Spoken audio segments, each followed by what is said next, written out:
Hey YouTube, I'm here today to review the LG 22LE5500 TV, and that's a Edge Backlit LED LCD TV. Got it recently, like a week or two ago, and I spent a couple of days looking at reviews for these kind of TVs and eventually took the plunge and bought this one. I haven't seen any other reviews on it, so I felt obligated to make one. And this is the box it came in. As I said, this is the 22-inch version.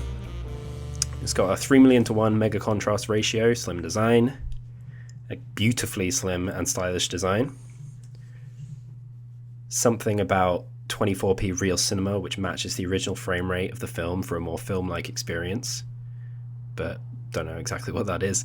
Full HD, and it also has the ability to play DivX HD files directly off a USB stick, and can also play some other file types as well, but we'll cover that later.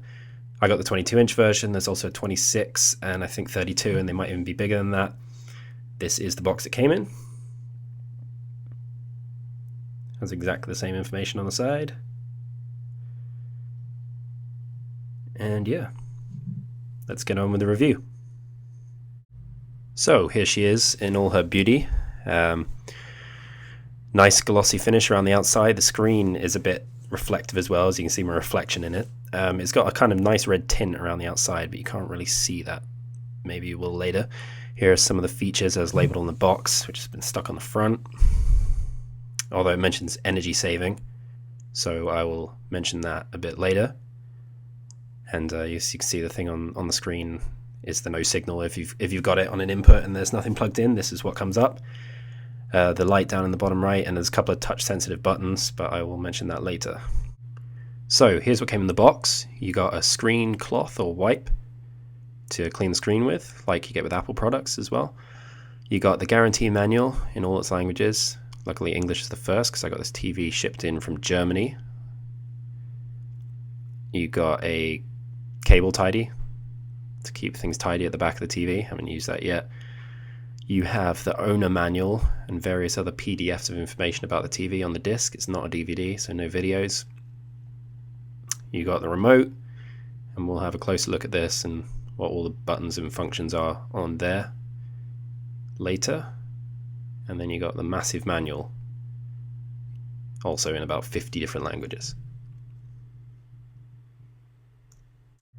So let's talk about the remote. Pretty durable, hard plastic. It's not the most stylish remote in the world, but it's pretty decent. Ton of features on the TV. Most interesting one being the energy saving button. Now, I read on LG's website that this TV is supposed to consume about 40% less than your average LCD TV due to the LED backlights. And with this function, it seems you can save even more energy. There's 4 different levels: minimum, maximum, and medium. And minimum just dims the screen a little bit, medium a bit more, maximum quite a lot. And then the final option, it turns the TV off after 3 seconds. Well, it doesn't turn the TV off, it turns the screen off after 3 seconds of not being used, but leaves the TV on. So if you just got sound, whatever, if you're just playing music off the TV. You've got the AV mode to select between different visual modes, between cinema, sport, and game. You've got the input button to select between various HDMIs or other devices you've got plugged into the back. TV radio, it's got built-in Freeview, but unfortunately I haven't been able to hook it up because I haven't got an aerial socket in my room. Then of course you got the basic power button, channel numbers, quick view for a menu, volume, program, mute. You got menus, the guide for the Freeview, quick menu, you're selecting and OK buttons, and some play and fast forward and rewind and pause buttons, and I will show you what they can do a bit later, but let's turn on the TV. So it's got a pretty good response time, and it displays the clock when you turn it on, which is kind of cool. It's nothing's going to come up because I haven't got any inputs in at the moment, but I will take this opportunity to show you the touch sensitive buttons on the front. So you got program, volume, you got the OK button from the remote, you got menu, change your input button, and power button. And they're pretty sensitive. Sometimes they require a bit more of a push. And that's the volume on screen. It's kind of hard to do while I'm also holding the camera. And that's the power light at the end. Not sure if I like it. It kind of looks a bit like a an electric cooking hob or something to me. But I guess it's an interesting standby light. You can actually have it on when the TV is off. The TV asks you when you first set it up if you want that, but I set it to be off when the TV's off, so I don't have some light glowing in the middle of the night. And yeah, so those are the touch buttons.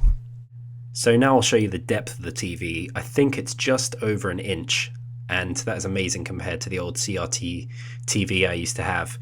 So the stand is much bigger, but the actual TV is incredibly thin, like compared to the remote, or even compared to a 1p coin.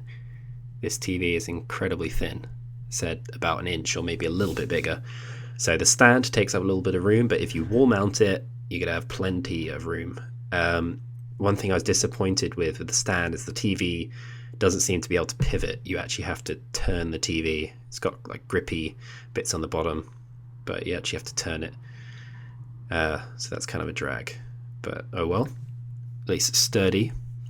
We'll now take a look at all of the inputs on the back of the TV. You have, by the looks of it, 3 HDMI inputs. As you can see in the top left, the DC in, that's where the power cable goes. And the power cable can actually come out, which can be kind of useful for transport. You don't trail it behind. You've got 2 HDMIs, RGB, AV for your old PlayStation or something, optical digital audio out for Bose surround sound, SCART things, component, antenna. Unfortunately, I don't have an aerial cable. And then on the side, you've got a couple of accessible things, such as the USB port, which was the DivX HD thing I was talking about earlier. And I will talk about that later, but you can play videos and pictures and music. A card slot, not sure what that can do. HDMI and a headphone socket, so you can put your headphones in or plug in speakers and have a proper cinematic experience, and it's all pretty accessible. And as I said about the power cable, there it is.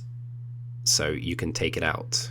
So if the cable breaks, you can get a new cable. You don't have to get a new TV or send it off to LG or whatever, which I think is a pretty good feature.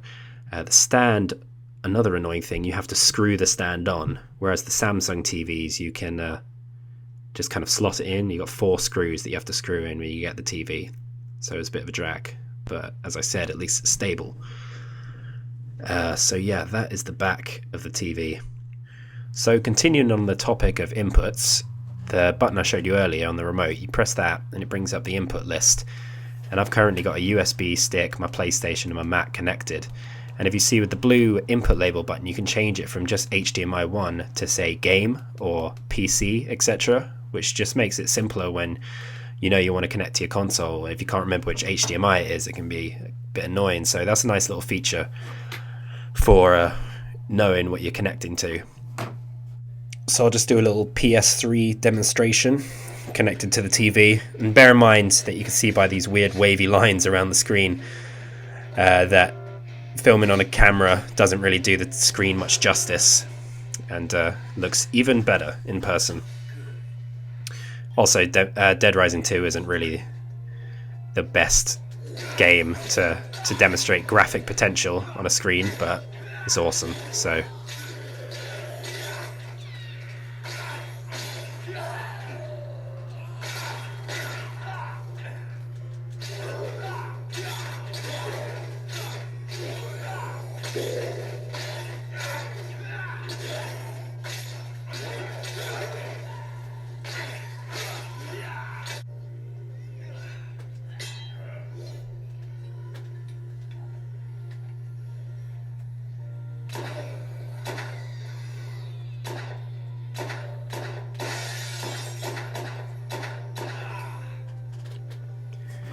and now's as good a time as any to show you the energy saving function, the green button on the remote I showed you earlier. If you press that, you can see it comes up saying off at the moment.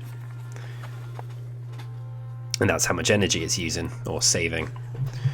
But if you put it to minimum, the screen darkens a little bit, medium a bit more, maximum further, screen off after 3 seconds, the display is turned off. But as you can hear, it's still on.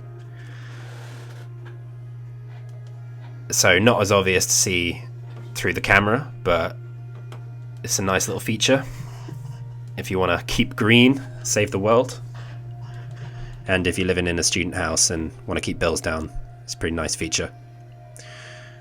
And that's the green button on the top left.